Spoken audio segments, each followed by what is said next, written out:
Hi ಎಲ್ರಿಗೂ ನಮಸ್ತೆ.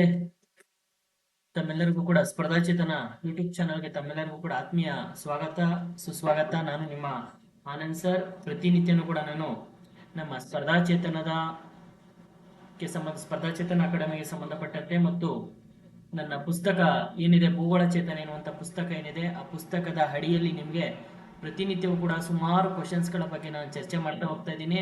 ಅದರಂತೆ ಇವತ್ತು ಕೂಡ ಈ ಒಂದು ಭೂಗೋಳ ಚೇತನ ಪುಸ್ತಕವನ್ನು ನಾನೇ ಬರೆದಿರುವಂತಹ ಭೂಗೋಳ ಚೇತನ ಪುಸ್ತಕದ ಆಧಾರವಾಗಿನೇ ನಿಮಗೆ ಕ್ವಶನ್ಸ್ಗಳನ್ನ ಜೊತೆಗೆ ಹಿಂದೆ ನಡೆದಂತ ಎಲ್ಲ ಅದು KS ಆಗಿರ್ಬೋದು, ST ಆಗಿರ್ಬೋದು, FD ಆಗಿರ್ಬೋದು, ಪೊಲೀಸ್ ಕಾನ್ಸ್ಟೇಬಲ್ ಹುದ್ದೆಗಳಿಗೆ ಸಂಬಂಧಪಟ್ಟಂತ ಎಲ್ಲ ಕ್ವಶನ್ ಪೇಪರ್ಗಳನ್ನ ಅನಾಲಿಸಿಸ್ ಮಾಡ್ಕೊಂಡೇನೆ ಇವತ್ತಿನ ಒಂದು ತರಗತಿಯನ್ನ ಪ್ರಾರಂಭ ಮಾಡ್ತಾ ಇದ್ದೀನಿ. ಇದು ನೋಡಿ ಭೂಗೋಳ ಚೇತನ ಪುಸ್ತಕ ಮಾರುಕಟ್ಟೆಯಲ್ಲಿ ಲಭ್ಯವಿದೆ. ತುಂಬಾ ಎಲ್ಲ ವೆಬ್ಸೈಟ್ ಆಧಾರಿತ ಮತ್ತು KPSC ಗ್ರೂಪ್ C STA ಎಲ್ಲ ಕ್ವಶನ್ಸ್ ಪೇಪರ್ಗಳನ್ನ ಆಧಾರವಾಗಿ ಇಟ್ಕೊಂಡು ಈ ಪುಸ್ತಕವನ್ನು ರಚನೆ ಮಾಡಿದ್ದೀನಿ. ಈ ಪುಸ್ತಕವನ್ನ ಕೊಂಡು ಓದಿ ಮತ್ತು ನಿಮ್ಮ ಸ್ನೇಹಿತರಿಗೂ ಹೆಚ್ಚೆಚ್ಚು ಶೇರ್ ಮಾಡಿ ಅಂತ ಹೇಳ್ತಾ ಇವತ್ತಿನ ತರಗತಿಯನ್ನ ಪ್ರಾರಂಭ ಮಾಡ್ತಾ ಇದ್ದೀನಿ.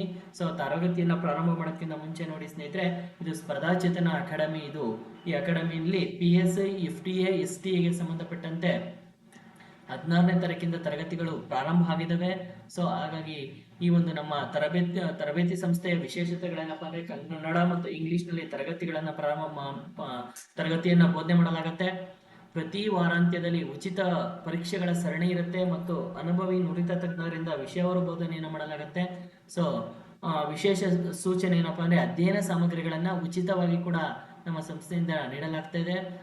ಹಾಗಾಗಿ ತುಮಕೂರಿನ ಒಂದು ಪ್ರತಿಷ್ಠಿತ ಅಕಾಡೆಮಿ ಇದು. ಈ ಅಕಾಡೆಮಿನಲ್ಲಿ ಯಾರೆಲ್ಲ ದಾಖಲಾತಿ ಮಾಡ್ಕೋಬೇಕು ಅಂತ ಇದ್ದೀರಾ ಈ ಕೂಡಲೇ ಈ ನಂಬರ್ಗೆ ಕರೆ ಮಾಡಿ. ನಂಬರ್ ನೋಡಿ ಇಲ್ಲಿ ಕಾಣ್ತಾ ಇದೆ, ಡಿಸ್ಪ್ಲೇ ಆಗ್ತಾ ಇದೆ, 9880991791 ಅಂತ, ಅಥವಾ 9632344329ಗೆ ಕರೆ ಮಾಡಿ ಅಂತ ಹೇಳ್ತಾ ಇವತ್ತಿನ ತರಗತಿಯನ್ನ ಪ್ರಾರಂಭ ಮಾಡ್ತಾ ಇದ್ದೀನಿ ಸ್ನೇಹಿತರೆ. ಇವತ್ತಿನ ತರಗತಿನಲ್ಲಿ ನಿಮ್ಗೆ ಸಹಜವಾಗಿ ನೋಡಿ ಫಸ್ಟ್ ಕ್ವಶನ್ ಬರ್ತಾ ಇದೆ. ಮಣ್ಣಿನಲ್ಲಿ pH ಮೌಲ್ಯ 7ಕ್ಕಿಂತ ಕಡಿಮೆ ಇದ್ದರೆ ಆ ಮಣ್ಣನ್ನ ಏನಂತ ಕರಿತೀವಿ ಅಂತ. ಆ ಮಣ್ಣನ್ನ ಆಪ್ಷನ್ ಎ ಹೇಳ್ತಾ ಇದೆ ಆಮ್ಲೀಯ ಮಣ್ಣು ಅಂತ, ಆಪ್ಷನ್ ಬಿ ಹೇಳ್ತಾ ಇದೆ ಕ್ಷಾರೀಯ ಅಂತ, ಆಪ್ಷನ್ ಸಿ ಹೇಳ್ತಿದೆ ಹ್ಯೂಮಸ್ ಅಂತ, ಆಪ್ಷನ್ ಡಿ ಹೇಳ್ತಾ ಇದೆ ರಾಸಾಯನಿಕ ಮಣ್ಣು ಅಂತ. ಯಾಕಂದ್ರೆ ಒಂದು ಮಣ್ಣಿನಲ್ಲಿ pH ಮೌಲ್ಯ ಕಡಿಮೆ ಇದ್ದರೆ ಆ ಮಣ್ಣನ್ನ ಸಹಜವಾಗಿ ನಾವ್ ಏನಂತ ಕರಿತೀವಪ್ಪ ಅಂದ್ರೆ ನೋಡಿ ನಿಮ್ಗೆ ಆಪ್ಷನ್ ಎ ಏನಿದೆ ಇದು ಸರಿಯಾದಂತ ಉತ್ತರ, ಆಮ್ಲೀಯ ಮಣ್ಣು ಅಂತ ಕರಿತೀವಿ. ಹಾಗಾಗಿ ಫಸ್ಟ್ ಕ್ವಶನ್ಗೆ ಸರಿಯಾದಂತ ಉತ್ತರ ಆಮ್ಲೀಯ ಮಣ್ಣು ಅಂತೇಳಿ ಕನ್ಸಿಡರ್ ಮಾಡ್ತೀವಿ ಸ್ನೇಹಿತರೆ. ಹಾಗಾದ್ರೆ ನಾವು ಸೆಕೆಂಡ್ ಕ್ವಶನ್ ನೋಡ್ತೀವಿ. ಮಣ್ಣಿನ ಅಧ್ಯಯನವನ್ನ ಏನಂತ ಕರಿತೀವಿ ಅಂತ. ಇಲ್ಲಿ ಮಣ್ಣಿನ ಅಧ್ಯಯನವನ್ನ ನಾವ್ ಏನಂತ ಕರಿತೀವಪ್ಪ ಅಂದ್ರೆ ಸಹಜವಾಗಿ ನೋಡಿ ಆಪ್ಷನ್ ಎ ಹೇಳ್ತಾ ಇದೆ ಪೆಡಾಲಜಿ ಅಂತ, ಆಪ್ಷನ್ ಎ ಹೇಳ್ತಾ ಇದೆ ಪೆಡಾಲಜಿ ಅಂತ, ಆಪ್ಷನ್ ಬಿ ಪೆಟ್ರಾಲಜಿ ಹೇಳ್ತಾ ಇದೆ, ಸಿ ಕ್ಲೈಮೇಟಾಲಜಿ ಹೇಳ್ತಾ ಇದೆ, ಡಿ ಫೋಟೋಮಾಲಜಿ ಹೇಳ್ತಾ ಇದೆ. ಹಾಗಾದ್ರೆ ಮಣ್ಣಿನ ಅಧ್ಯಯನವನ್ನ ನಾವ್ ಏನಂತ ಕರಿತೀವಪ್ಪ ಅಂದ್ರೆ ಇಲ್ಲಿ ಫೋಟೋಮಾಲಜಿ ಅಂತ ಬಂದಾಗ ಫೋಟೋಮಾಲಜಿ ಅಂತ ಕರೀತೀವಿ. ನಾವೇನಪ್ಪ ಅಂದ್ರೆ ನದಿಗಳ ಅಧ್ಯಯನವನ್ನ ಫೋಟೋಮಾಲಜಿ ಅಂತ ಕರೆದ್ರೆ, ಹವಾಮಾನಗಳ ಅಧ್ಯಯನವನ್ನು ಕ್ಲೈಮೇಟಾಲಜಿ ಅಂತ ಕರಿತೀವಿ. ಶಿಲೆಗಳ ಅಧ್ಯಯನವನ್ನ ಪೆಟ್ರಾಲಜಿ ಅಂತ ಕರಿತೀವಿ. ಹಾಗಾದ್ರೆ ಮಣ್ಣಿನ ಅಧ್ಯಯನವನ್ನ ನಾವು ಸಹಜವಾಗಿ ಏನಂತ ಕರಿತೀವಿ ಅಂದ್ರೆ ಸ್ನೇಹಿತರೆ ಪೆಡಾಲಜಿ ಅಂತ ಕರಿತೀವಿ. ಅದಕ್ಕೋಸ್ಕರ ಆಪ್ಷನ್ ಎ ಏನಿದೆ ಇದು ಆಪ್ಷನ್ ಎ ಸರಿಯಾದಂತ ಉತ್ತರ. ಮಣ್ಣಿನ ಅಧ್ಯಯನವನ್ನ ನಾವು ಪೆಡಾಲಜಿ ಅಂತ ಕರಿತೀವಿ ಸ್ನೇಹಿತರೆ. ಇನ್ನ ಕ್ವಶನ್ ನಂಬರ್ 3 ಹೇಳ್ತಾ ಇದೆ ಕರ್ನಾಟಕದ 2 ಎನ್ಕ್ಲೇವ್ಗಳು ಯಾವ ರಾಜ್ಯದಲ್ಲಿದ್ದಾವೆ ಅಂತ. ನೋಡಿ ಸ್ನೇಹಿತರೆ ಇದು ಸ್ವಲ್ಪ ಕ್ವಶನ್ ವಿಶೇಷವಾಗಿದೆ. ಕರ್ನಾಟಕ ರಾಜ್ಯದಲ್ಲಿ ಇರುವಂತ ಎನ್ಕ್ಲೇವ್ಗಳು ಯಾವ ಅಂತ ಆಪ್ಷನ್ ಎ ತಮಿಳುನಾಡು, ಆಂಧ್ರ ಪ್ರದೇಶ, ತೆಲಂಗಾಣ, ಮಹಾರಾಷ್ಟ್ರ ಅಂತ. ಇಲ್ಲಿ ಫಸ್ಟ್ ಎನ್ಕ್ಲೇವ್ಗಳು ಅಂದ್ರೆ ಏನು ಅಂತ ಗೊತ್ತಿರಬೇಕು ಸ್ನೇಹಿತರೆ ನಿಮ್ಗೆ. ಈಗ ಎನ್ಕ್ಲೇವ್ಗಳು ಯಾವ ರಾಜ್ಯದಲ್ಲಿ ಇದಾವೆ ಅಂತ ಇದೆ. 2 ಎನ್ಕ್ಲೇವ್ಗಳು ನಮ್ಮ ಯಾವ ರಾಜ್ಯದಲ್ಲಿ ಇದೆಯಪ್ಪ ಅಂದ್ರೆ ನೋಡಿ ಸರಿಯಾದಂತ ಉತ್ತರ ತಮಿಳುನಾಡು ಅಲ್ಲ, ಆಂಧ್ರ ಪ್ರದೇಶ ಅಲ್ಲ, ತೆಲಂಗಾಣ ಅಲ್ಲ. ಹಾಗಾದ್ರೆ ಇದಕ್ಕೆ ಸರಿಯಾದಂತ ಉತ್ತರ ಯಾವ್ದಪ್ಪ ಅಂದ್ರೆ ಮಹಾರಾಷ್ಟ್ರ ಅಂತ ಕರಿತೀವಿ. ಹಾಗಾದ್ರೆ ಇದಕ್ಕೆ ಸರಿಯಾದಂತ ಉತ್ತರ ಮಹಾರಾಷ್ಟ್ರ. ಏನಿದು ಎನ್ಕ್ಲೇವ್ಗಳು ಅಂದ್ರೆ ನೋಡಿ ಎನ್ಕ್ಲೇವ್ಗಳು ಮಹಾರಾಷ್ಟ್ರದಲ್ಲಿದ್ದಾವೆ. ನಮ್ಮ 2 ಎನ್ಕ್ಲೇವ್ಗಳು ಯಾಕಪ್ಪ ಅಂದ್ರೆ ನೋಡಿ ಇದು ಉದಾಹರಣೆ, ಇದು ಕರ್ನಾಟಕ ರಾಜ್ಯ ಅಂದ್ರೆ ನಮ್ಮ ಇದರಲ್ಲಿ ಮಹಾರಾಷ್ಟ್ರ ಇದೆ. ಈ ಕರ್ನಾಟಕ ಮತ್ತು ಮಹಾರಾಷ್ಟ್ರ ಅಂತ ಬಂದಾಗ ನೋಡಿ ಇದೆರಡು ಕೂಡ ಏನಾಗುತ್ತಪ್ಪ ಅಂದ್ರೆ ಬಾರ್ಡರ್ ಇದು. ಇಲ್ಲಿ ಕರ್ನಾಟಕದಿಂದ ಪ್ರತ್ಯೇಕವಾಗಿರುವಂತ 2 ದಾಮ್ನಾವ್ ಎನ್ನುವಂತ ಪ್ರದೇಶ ಬರುತ್ತೆ. ಬೀದರ್ ಜಿಲ್ಲೆಯಲ್ಲಿ ದಾಮ್ನ ಎನ್ನುವಂತ ಪ್ರದೇಶ ಬರುತ್ತೆ. ಅಂದ್ರೆ ಕರ್ನಾಟಕದಿಂದ ಪ್ರತ್ಯೇಕವಾಗಿರುವಂತ 2 ಪ್ರದೇಶಗಳು. ಕರ್ನಾಟಕದಿಂದ ಪ್ರತ್ಯೇಕವಾಗಿರುವಂತ 2 ಪ್ರದೇಶಗಳು. ಬಾರ್ಡರ್ ಎಲ್ಲ ಮಹಾರಾಷ್ಟ್ರದ್ದೇ ಇರುತ್ತೆ.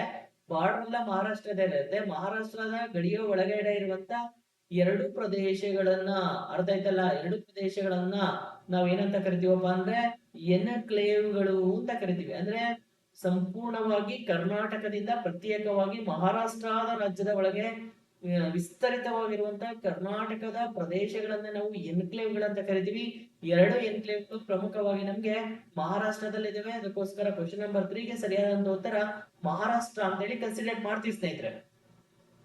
ಇನ್ನ ಕ್ವಶನ್ ನಂಬರ್ 4 ಹೇಳ್ತಾ ಇದೆ ಏನಪ್ಪಾ ಅಂದ್ರೆ ಕರ್ನಾಟಕ ರಾಜ್ಯದ ಉತ್ತರದ ತುತ್ತ ತುದಿ ಯಾವುದು ಅಂತ. ಸೊ ನೋಡಿ, ಸಹಜವಾಗಿ ಕರ್ನಾಟಕದ ಉತ್ತರದ ತುತ್ತ ತುದಿ ಅಂತ ಬಂದಾಗ ಇದೆಲ್ಲ ಎಕ್ಸಾಮ್ ಅಲ್ಲಿ ಕೇಳ್ತಾನೆ. ನೋಡಿ, ಈ ಕಡೆ ಮುಖೇಡ ಅಂತ ಇದೆ, ಸೊ ಗುಂಡ್ಲುಪೇಟೆ ಅಂತ ಇದೆ, ಕಾರವಾರ ಅಂತ ಇದೆ, ಮುಳಬಾಗಿಲು ಅಂತ ಇದೆ. ಇವೆಲ್ಲವೂ ಕೂಡ ಕರ್ನಾಟಕದ ತುತ್ತ ತುದಿಗಳೇ.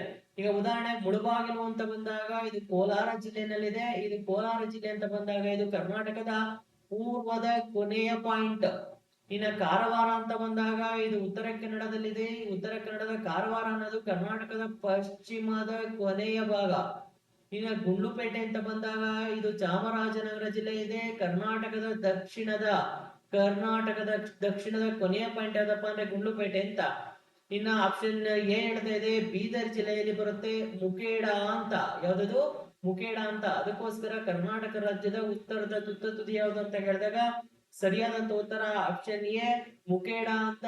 ಇದು ಸಹಜವಾಗಿ ನಮ್ಗೆ ಬೀದರ್ ಜಿಲ್ಲೆನಲ್ಲಿ ಬರುತ್ತೆ. ಎಲ್ಲಿ ಬರುತ್ತೆ? ಬೀದರ್ ಜಿಲ್ಲೆನಲ್ಲಿ ಬರುತ್ತೆ. ಅದಕ್ಕೋಸ್ಕರ ಆಪ್ಷನ್ ಎ ಸರಿಯಾದಂತ ಉತ್ತರ ಅಂತ ಹೇಳ್ತೀವಿ ಸ್ನೇಹಿತರೆ.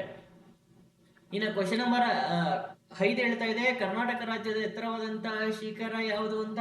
ಸೊ ಆಪ್ಷನ್ ಎ ಹೇಳ್ತಾ ಇದೆ ಮುಳ್ಳಯ್ಯನಗಿರಿ ಅಂತ. ಮುಳ್ಳಯ್ಯನಗಿರಿ, ಸೀತಾಳಯ್ಯನಗಿರಿ, ಅಕ್ಕಯ್ಯಮ್ಮನ ಬೆಟ್ಟ, ಬಾಬಾ ಬುಡಂಗಿರಿ ಅಂತ. ಈ 4 ಸಹ ಚಿಕ್ಕಮಗಳೂರು ಜಿಲ್ಲೆಯಲ್ಲಿ ಬರುವಂತಹ ಪ್ರಮುಖ ಪರ್ವತ ಶಿಖರಗಳೇ. ಇಲ್ಲಿ ಕೇಳುವ ಪ್ರಕಾರ ಕರ್ನಾಟಕ ರಾಜ್ಯದ ಎತ್ತರವಾದಂತಹ ಶಿಖರ ಯಾವುದು? ಆಪ್ಷನ್ ಎ ಹೇಳ್ತಾ ಇದೆ ಮುಳ್ಳಯ್ಯನಗಿರಿ, ಬಿ ಸೀತಾಳಯ್ಯನಗಿರಿ, ಅಕ್ಕಯ್ಯಮ್ಮನ ಬೆಟ್ಟ, ಡಿ ಬಾಬಾ ಬುಡಂಗಿರಿ ಅಂತ. ಬಾಬಾ ಬುಡಂಗಿರಿ ಪರ್ವತ ಶ್ರೇಣಿಯಲ್ಲಿ ಬರುವಂತಹ ಮುಳ್ಳಯ್ಯನಗಿರಿ ಏನಿದೆ ಇದು ಕರ್ನಾಟಕ ರಾಜ್ಯದ ಪಾಲಿಗೆ ದೊಡ್ಡ ಶಿಖರ. 1930 ಮೀಟರ್ ಎತ್ತರ ಇದೆ. ಅದಕ್ಕೋಸ್ಕರ ಸೊ ಕ್ವಶನ್ ನಂಬರ್ 5ಕ್ಕೆ ಸರಿಯಾದಂತ ಉತ್ತರ ಅಂತೇಳಿ ನಾವು ಮುಳ್ಳಯ್ಯನಗಿರಿನ ಸೆಲೆಕ್ಟ್ ಮಾಡ್ತೀವಿ. ಅದಕ್ಕೋಸ್ಕರ ಆಪ್ಷನ್ ಎ ಇಲ್ಲಿ ಸರಿಯಾದಂತ ಉತ್ತರ ಅಂತೇಳಿ ಕನ್ಸಿಡರ್ ಮಾಡ್ತೀವಿ ಸ್ನೇಹಿತರೆ. ಸೊ ಹಾಗಾಗಿ ನೋಡಿ, ಇವತ್ತು 5 ಕ್ವಶನ್ಸ್ ಗಳ ಬಗ್ಗೆ ನಾನು ಚರ್ಚೆ ಮಾಡ್ತಾ ಹೋಗ್ತಾ ಇದ್ದೀನಿ. Thank you so much. ಮುಂದಿನ ತರಗತಿಯಲ್ಲಿ ಹೆಚ್ಚು ಕ್ವಶನ್ಸ್ ಗಳ ಬಗ್ಗೆ ನಿಮ್ ಜೊತೆ ಶೇರ್ ಮಾಡ್ತಾ ಹೋಗ್ತೀನಿ. ಸೊ ಹಾಗಾಗಿ ನಮ್ಮ ಚಾನೆಲ್ ಅನ್ನ ಇನ್ನು ಯಾರೆಲ್ಲ ಸೇರ್ಕೊಂಡಿಲ್ಲ, ಸೊ ಈ ಕೂಡಲೇ ಸೇರ್ಕೊಳ್ಳಿ ಅಂತ ಹೇಳ್ತಾ, ಸೊ ಎಲ್ರಿಗೂ ಕೂಡ ಥ್ಯಾಂಕ್ ಯು. ಒಳ್ಳೇದಾಗಲಿ. Thank you so much.